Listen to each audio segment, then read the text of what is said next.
పట్టణంలోని ఒక కాలనీలో రాధిక తన భర్త రాకేష్ తో ఇంకా తన అత్తతో ఉంటుంది. రాధికకు ఇద్దరు ఆడపడుచులు, రుచిత ఇంకా శీతల్.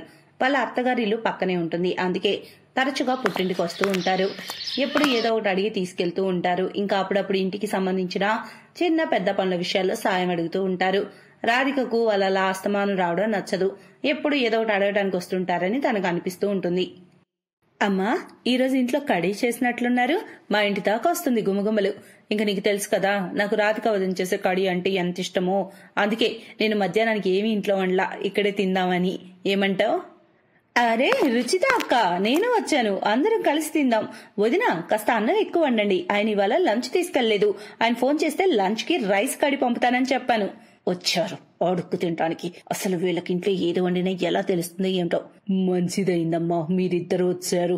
నేనే మీకు ఫోన్ చేయాలనుకున్నా. రాధిక కూడలా ఒక పని చెయ్యి, మా అందరికి డైనింగ్ టేబుల్ పై భోజనాలు ఏర్పాట్లు చేయి. అలాగే అల్లుడు గారికి లంచ్ ప్యాక్ చేయి. సరేనా? సరే అత్తయ్య.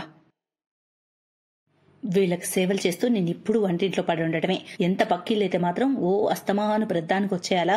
ఎప్పుడు చూడు ఇక్కడే తిష్ట వేస్తారు. అయినా అసలు అత్తయ్య గారికి వీళ్ళకింత దగ్గరింట్లో పెళ్లి చేయాల్సిన అవసరం ఏమొచ్చిందో ఏంటో. రుచిత శీతల్ల అత్తారిల్లు పక్కనే ఉండటం వల్ల పుట్టింటికి తరచూ వచ్చి అవసరమైనవి అడుగుతూ ఉంటారు. ఒకసారి నెయ్యి, ఒకసారి టీ పొడి, ఒకసారి మసాలా, ఒకసారి గోధుమ పిండి, అలా ఒక్కోసారి కూరగాయలు అయిపోతే ఆ ఇద్దరు ఆడపడుచులు తమ అన్నకి కాల్ చేసి చెప్తారు. ఏదైనా ఫంక్షన్ ఉంటే రాధిక నుంచి చీరలు, నగలు అడిగి తీసుకుంటూ ఉంటారు. ఒకసారి ప్రెస్, మిక్సర్ లేదా మెషిన్ అలా అడగడానికి వస్తారు. ఎప్పుడన్నా ఇంటికి గెస్ట్లు వస్తే పెద్ద పెద్ద గిన్నెలు కావాలని వస్తారు. ఒక్కోసారి ఎప్పుడైనా వారికి అర్జెంట్ గా డబ్బులు కావాలంటే వాళ్ళ అన్నయ్యని అడిగి తీసుకుంటారు. రాధిక, నేను ఆఫీస్కి వెళ్తున్నా. అన్నయ్య, నువ్వు ఇంట్లోనే ఉన్నావా? మంచిదైంది. నాకు సోను స్కూల్ సామాన్లు కొనాల్సిన పని ఉంది. సోను నాన్న డబ్బులు ఇంట్లో ఉంచెళ్ళడం మర్చిపోయాడు. నాకు 500 రూపాయలు కావాలి. అడ్జస్ట్ చేయగలవా? అన్నయ్య, నాకు కూడా డబ్బులు కావాలి. నేను నా సూట్ కుట్టడానికి ఇచ్చాను కదా, ఆ టైలర్ ఒక నెల కోసం ఊరెళ్తున్నాడు. నేను ఆయన నుంచి డబ్బులు తీసుకోవడం మర్చిపోయాను. ఇప్పుడు వెళ్ళి ఆ సూట్ తెచ్చుకోపోతే మళ్ళీ ఆ టైలర్ ఊరు నుంచి వచ్చేదాకా పూర్తిగా నెల రోజులు ఆగాలి. పర్లేదు రాధిక, రుచితకు 1000 రూపాయలు ఇవ్వు. శీతల్, నీకు సూట్కి ఎంత కావాలో అది తీసుకో. రాధిక ఇస్తుంది. నేను తనకు ఇంటి ఖర్చుల కోసం ఇచ్చి ఉంచాను. తను ఇస్తుంది, తీసుకోండి. సరేనా? ఓకే.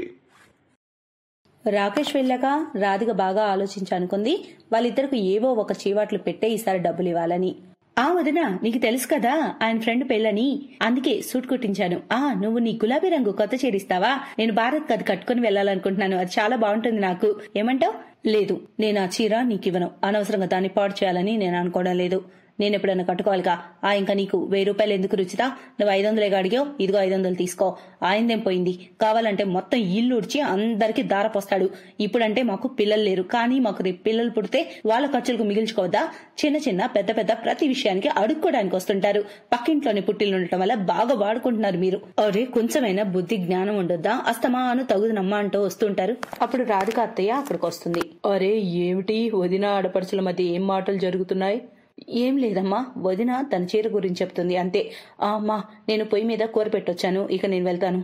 అమ్మా, నేను స్కూల్ నుంచి సోనుని తీసుకురావాలి, వెళ్తాను. రుచిత, శీతల్ సైలెంట్ గా వెళ్లిపోతారు. ఆ తర్వాత రుచిత, శీతల్ పుట్టింటికి రావడం తగ్గించేశారు. బహుశా తమ వదిన మాటలు వాళ్ళ గుండెలకు లోతుగా గుచ్చుకున్నట్లున్నాయి. కొద్ది రోజుల తర్వాత రుచిత, శీతల్ కు తెలిసింది వాళ్ళ వదిన రాధిక ప్రెగ్నెంట్ అయిందని. వాళ్ళిద్దరికి దాంతో చాలా సంతోషం కలిగింది. కానీ వాళ్ళ ఇంటికి వెళ్లడానికి తటపటాయిస్తున్నారు. వాళ్ళు ఫోన్లోనే తమ వదిన రాధికకు శుభాకాంక్షలు తెలిపారు. రాధిక కూడా వాళ్ళతో కావాలని పెద్దగా అయితే మాట్లాడలేదు. ఏమైంది రుచిత? శీతల్కి ఫోన్ చేశాను ఇప్పుడే. మీ ఇద్దరు 2 అడుగుల దూరంలోనే ఉన్నారు. అయినా వదినకు అభినందనలు తెలపడానికి ఇంటికి రాలేదు. రాధిక ఏమనుకుంటుందమ్మా? అది అమ్మా, నీకు తెలుసు కదా, పిల్లలకు ఎగ్జామ్స్ జరుగుతున్నాయని, అందుకే రాలేకపోతున్నా. శీతల్ కూడా అదే అంటుంది. తన దగ్గర టైం లేదని. ఏమైంది? నిజం చెప్పు. పక్కనే ఉండి కూడా మీ ఇద్దరు రావడం పూర్తిగా తగ్గించారు. నువ్వు నా దగ్గర ఏమైనా దాస్తున్నావా? చెప్పమ్మా, ఏమైంది? మీ వదినకి మీకు మధ్య ఏమైనా జరిగిందా? చెప్పమ్మా. లేదమ్మా, అలాంటిదేమీ లేదు. నేను వస్తాను. ఇంకా శీతలకు కూడా చెప్తాను. తను కూడా నేను కలవడానికి వస్తుంది. వాళ్ళమ్మ పదే పదే చెప్పడంతో రుచిత, శీతల్ ఒకసారి పుట్టింటికి వచ్చారు. కానీ వాళ్ళ మనసైతే బాధపడుతుంది. అందుకే చాలా తక్కువగా వస్తున్నారు. కాలం గడుస్తుంది. ఇక రాధికకు 9వ నెల వచ్చింది. తన డెలివరీ టైం దగ్గర పడుతుంది.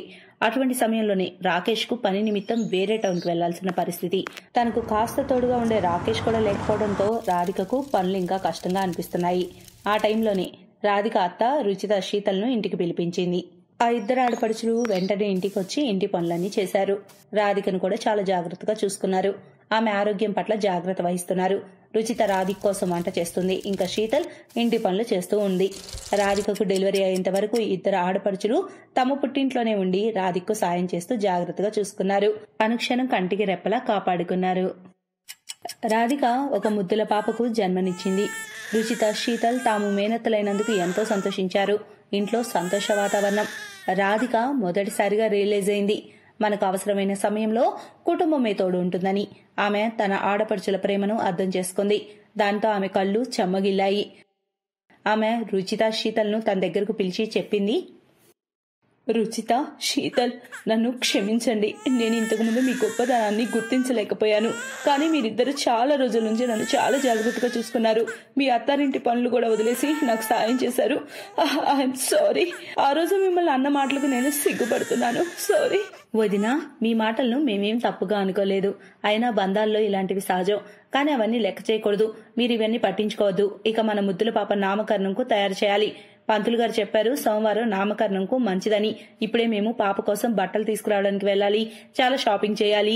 ఇంకా మీకేమైనా కావాలో చెప్పండి, మేము బజార్ నుంచి తీసుకుని వస్తాము. మీకేం తీసుకురావాలో చెప్పండి వదినా. ఆ మాటలకు రాధిక కళ్ళల్లో ఆనంద బాష్పాలు వచ్చాయి. ఆమె ఆడపడుచులు తనపై చూపిస్తున్న ప్రేమకు. ఈ విధంగా రాధికకు అర్థమైంది కుటుంబ బంధాలు గొప్పతనాలు ఏంటో. ఇక రాధిక తన ఆడపడుచులను మనస్ఫూర్తిగా తనవారనుకుంది. ఆ తర్వాత రాధిక తన ఇద్దరు ఆడపడుచులతో కలిసిమెలిసి ఉండేది. ఈ కథ మనకు నేర్పించేదేంటంటే కుటుంబం బాంధవ్యాలు చాలా గొప్పవి. మన ప్రతి పరిస్థితుల్లో వాళ్లే మనతో నిజంగా తోడుంటారు అని.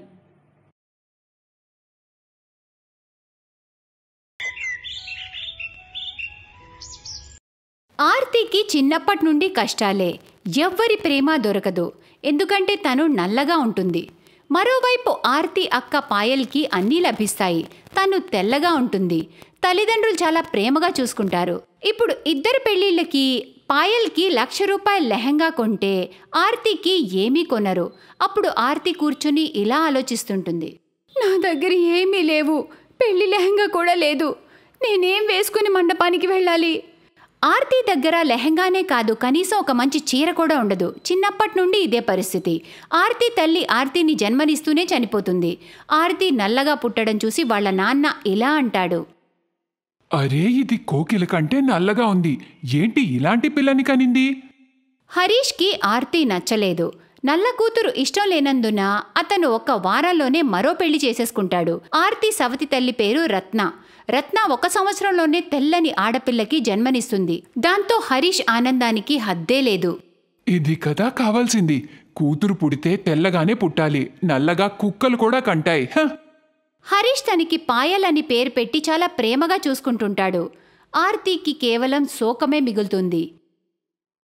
తన సవతి తల్లి ఇలా అనేది, నీ మోహం చూస్తేనే నా ఆకలి చచ్చిపోతుందే. భోజనాలు చేసే సమయంలో నా ముందుకు రాకు. రత్న, హరీష్ మరియు పాయల్ ముగ్గురు కలిసి భోంచేస్తూ ఉండేవారు. కానీ ఆర్తిని అక్కడికి రానిచ్చేవారే కాదు. తను వంటింట్లో కూర్చుని తినేది. అది కూడా సద్దన్నం. ఆర్తి రోజు ఏడుస్తూ తల్లిని గుర్తు చేసుకుంటూ ఉండేది. అమ్మా, నన్ను నీతో పాటు ఎందుకు తీసుకెళ్ళలేదమ్మా? నాకు కూడా నీ దగ్గరికి రావాలనుంది. భగవంతుడా, నన్ను పైకి తీసుకెళ్ళిపో. నాకు మా అమ్మ కావాలి. ఒకవైపు రంగు తక్కువ, మరోవైపు సవతి తల్లి. ఇలాంటి అమ్మాయిల జీవితంలో కేవలం దుఃఖం మాత్రమే ఉంటుంది. ఈ సంగతి ఆర్తికి ముందే అర్థమవుతుంది. అలా తను పెరిగి పెద్దవుతుంది. పాయల్ని చాలా గారాబం చేస్తారు. దాంతో తను పొగరుగా మారుతుంది. ఇద్దరు అక్కా చెల్లెళ్ళు పెళ్లి వయసుకొస్తారు. ఇంట్లో పాయల్ పెళ్లి చర్చలు జరుగుతూ ఉంటాయి. బంగారు తల్లి, నీకు పెళ్లి వయసు వచ్చేసిందమ్మా. కాబట్టి నువ్వు పెళ్లి చేసుకోవాలి. ఆ తర్వాత నీకు పిల్లలు పుడతారమ్మా. అమ్మా, నువ్వు కూడానా? నా కూతురు సిగ్గుపడుతుందే. అప్పుడే అక్కడికి ఆర్తి వచ్చి, అవును చెల్లి, నువ్వు చాలా అందంగా ఉంటావు. ఆర్తిని చూసి పాయల్కి కోపం వస్తుంది. వచ్చేసావా?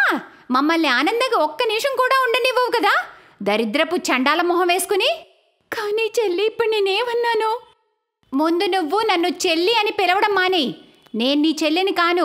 నువ్వు ఈ ఇంటి పని మనిషివి. నేనొక పని మనిషికి చెల్లిని కాదు. పోవే ఇక్కడి నుండి. వెళ్ళి వంట చేయి. భోజనం అంటే గుర్తొచ్చింది. రేపు పాయల్ని చూసుకోవడానికి అబ్బాయి వాళ్ళు వస్తున్నారు. ఆర్తి వాళ్ళ కోసం రకరకాల వంటలు చేయాలి, అర్థమైందా? అలాగే నాన్న. ఆర్తి అక్కడి నుండి వెళ్ళిపోతుంది. మరుసటి రోజు పాయల్ని చూసుకోవడానికి అబ్బాయి వాళ్ళొస్తారు. అబ్బాయి పేరు అశోక్. అశోక్ అతని తల్లితో కలిసొస్తాడు. వాళ్లతో పాటు వాళ్ల పనివాడు రఘు కూడా వస్తాడు. అశోక్ తల్లి జానకి నవ్వుతూ ఇలా అంటుంది, హరీష్ గారు, మాతో పాటు మా పనివాడిని కూడా తీసుకొచ్చాం. మీకేమీ ఇబ్బంది లేదు కదా? అదేంటంటే వాళ్ళు లేకుండా మేము ఎక్కడికి వెళ్ళలేం. అయ్యో పర్వాలేదు, అలా ఏమీ లేదండి. రండి రండి, లోపలికి రండి.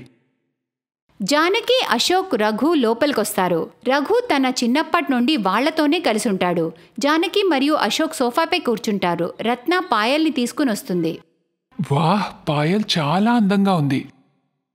ఏంట్రా అశోక్, మొదటి చూపులోనే నచ్చేసిందా? వాళ్ళందరూ కూర్చొని ముచ్చట్లు పెట్టుకుంటూ ఉండగా అప్పుడే అక్కడికి ఆర్తి భోజనం తీసుకొస్తుంది. ఇదిగోండి, మీకోసం భోజనం తెచ్చాను, త్వరగా తినండి, లేదంటే చల్లారిపోతుంది. హరీష్ గారు, తనెవరు? అది తను మా ఇంటి పని మనిషి. అవునా? పాయల్, నీకు వంట చేయడం వచ్చు కదా? పాయల్కి వంట చేయడం రాదు కాబట్టి మౌనంగా ఉండిపోతుంది. జానకి మరియు అశోక్ ఆర్తి చేసిన భోజనం తిని వాళ్ళకి చాలా బాగా నచ్చుతుంది. ఆహా, భోజనం చాలా రుచిగా ఉంది. కానీ హరీష్ గారు, ఇది మీ పని మనిషి చేసినవా? కానీ నాకు మీ కూతురు చేత్తో వండినవి తినాలనుందే. అదేంటంటే మా కూతురికి వంట చేయడం రాదండి. అయితే ఈ పెళ్లి జరగదు. పెళ్ళయ్యాక మేమేం తింటాం మరి? అప్పుడే హరీష్ బుర్రలో ఒక ఐడియా వస్తుంది. మనం రఘుకి ఆర్తినిచ్చి పెళ్లి చేస్తే ఎలా ఉంటుంది? అప్పుడు ఆర్తి కూడా మీ ఇంట్లోనే ఉంటుంది, ప్రతిరోజు మంచి మంచి వంటలు వండి పెడుతుంది. అందరూ పెళ్లికి ఒప్పుకుంటారు. కానీ ఒక్కరు కూడా ఆర్తి, రఘుల అభిప్రాయాలు అడగరు. ఒకే దెబ్బకి 2 పిట్టలు. కట్నం ఇవ్వకుండా ఆర్తికి పెళ్లి జరిగేది కాదు. కానీ ఇప్పుడు ఆర్తిని పంపించేయడానికి హరీష్కి 1 పైసా కూడా ఖర్చు లేకుండా పోయింది. పెళ్లి తేదీ దగ్గర పడుతుంది. పెళ్లికి పాయల్ ₹1,00,000 లెహంగా కొనుక్కుంటుంది. అప్పుడు ఆర్తి, నాన్నా, నా కోసం మీరు లెహంగా కొనలేదా? నువ్వు లెహంగా వేసుకుని ఏం చేస్తావు? పని మనిషికి లెహంగా కావాలంట. అందరూ నవ్వుకుంటారు. కానీ ఆర్తి మాత్రం పెళ్ళి అనేది జీవితంలో ఒకేసారి అవుతుందని ఆలోచిస్తుంది. నాకు కూడా లెహంగా కావాలి. ₹1,000 లెహంగా అయినా పర్వాలేదు. నీకోసం ₹1 కూడా ఖర్చు పెట్టను. లెహంగా కావాలంట. అసలు నువ్వు ఆఫ్రికా జంగల్లో ఉండాల్సింది. ఇక పెళ్లి రోజు రానే వచ్చింది. పాయల్ లెహంగా వేసుకుని తయారవుతుంది. కానీ ఆర్తి దగ్గర వేసుకోవడానికి ఏమీ లేవు. తల్లి ఫోటో ముందు నిల్చుని తను ఏడుస్తూ ఉంటుంది. అమ్మా, నా పెళ్ళి ఇలానే అవుతుందా? ఒక లెహంగా లేదు, ఏమీ లేదు. నన్నెందుకు ఇక్కడ వదిలి వెళ్ళిపోయావమ్మా? జవాబు చెప్పు. అప్పుడే సడన్గా ఆర్తికి తల్లి గొంతు వినిపిస్తుంది, ఏదో ఆకాశవాణిలాగా. తల్లి, నేను మీ అమ్మని. నీ గురించి నేను తప్పకుండా ఆలోచిస్తానమ్మా. మంచం కింద ఒక ట్రంక్ పెట్టుంది. దానిలో నా పెళ్లి లెహంగా ఉంది. దాన్ని తీసి వేసుకో తల్లి. అమ్మా, ఎక్కడున్నావమ్మా నువ్వు? నీ మనసులో ఉన్నానమ్మా. త్వరగా ఆ లెహంగా వేసుకో. ఆర్తి మంచం కింద ఉన్న ట్రంక్ పెట్టి తీసి దానిలో ఉన్న లెహంగా వేసుకుంటుంది. వేసుకోగానే చమత్కారం జరుగుతుంది. ఆర్తి తెల్లగా మారిపోతుంది. తనని తాను అద్దంలో చూసుకొని మతిపోతుంది. నేనెంత అందంగా ఉన్నానేంటి? కానీ ఎలా? ఇది అమ్మ ప్రేమ తల్లి. వెళ్ళి ఇప్పుడు పెళ్లి మండపంలో కూర్చో. పెళ్లి మండపంలో అశోక్ ఉంటాడు. పక్కనే రఘు కూడా నిల్చునుంటాడు. పాయల్ మండపానికి చేరుకుంటుంది. ఆ తర్వాత ఆర్తి కూడా వస్తుంది. ఆర్తిని చూసి అందరికీ మతిపోతుంది. ఏంటి, ఆర్తి ఇంత తెల్లగా ఎలా అయింది? అదేంటి, ఈ పని మనిషి ఇంత అందంగా ఎలా అయింది? తను పాయల్ కంటే బావుందే. ఆర్తి రఘు చెయ్యి పట్టుకోగానే సడన్ గా రఘు కూడా తెల్లగా పొడుగ్గా మారిపోతాడు. అప్పుడు అతను ఇలా అంటాడు, సార్, నాకు ఏవైందో తెలియదు కానీ నేను ఇప్పటి నుండి మీ దగ్గర అస్సలు పని చేయలేను. రఘు మరియు ఆర్తి అక్కడి నుండి పారిపోయి ఒక టెంపుల్లో పెళ్లి చేసుకుంటారు.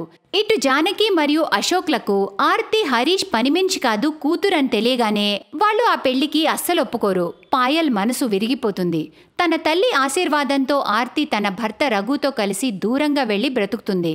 వాళ్ళిద్దరూ లెహంగాలు కుట్టి అమ్ముతూ ఉంటారు. ఈ విధంగా వాళ్ళిద్దరూ ఒక ప్రశాంతమైన జీవితం జీవిస్తుండగా ఇటు పాయల్కి పెళ్లే అవదు. తను ఆ ₹1,00,000 లెహంగాతో కన్నెగానే మిగిలిపోతుంది. Best buddies. హలో ఫ్రెండ్స్, ఈ వీడియో చూసినందుకు మీకు ధన్యవాదాలు. ఒకవేళ మీకు ఈ వీడియో నచ్చినట్లయితే దయచేసి లైక్ చేసి సబ్స్క్రైబ్ చేయండి మరియు ఈ వీడియోపై కామెంట్ చేయండి. ఇంకో విషయం, షేర్ చేయడం మర్చిపోకండి. ఇలాంటి మరిన్ని వీడియోలు మీరు చూడాలనుకుంటే కిందనే ఉన్న బెల్ బటన్ని నొక్కండి. చూస్తూనే ఉండండి బెస్ట్ బడీస్.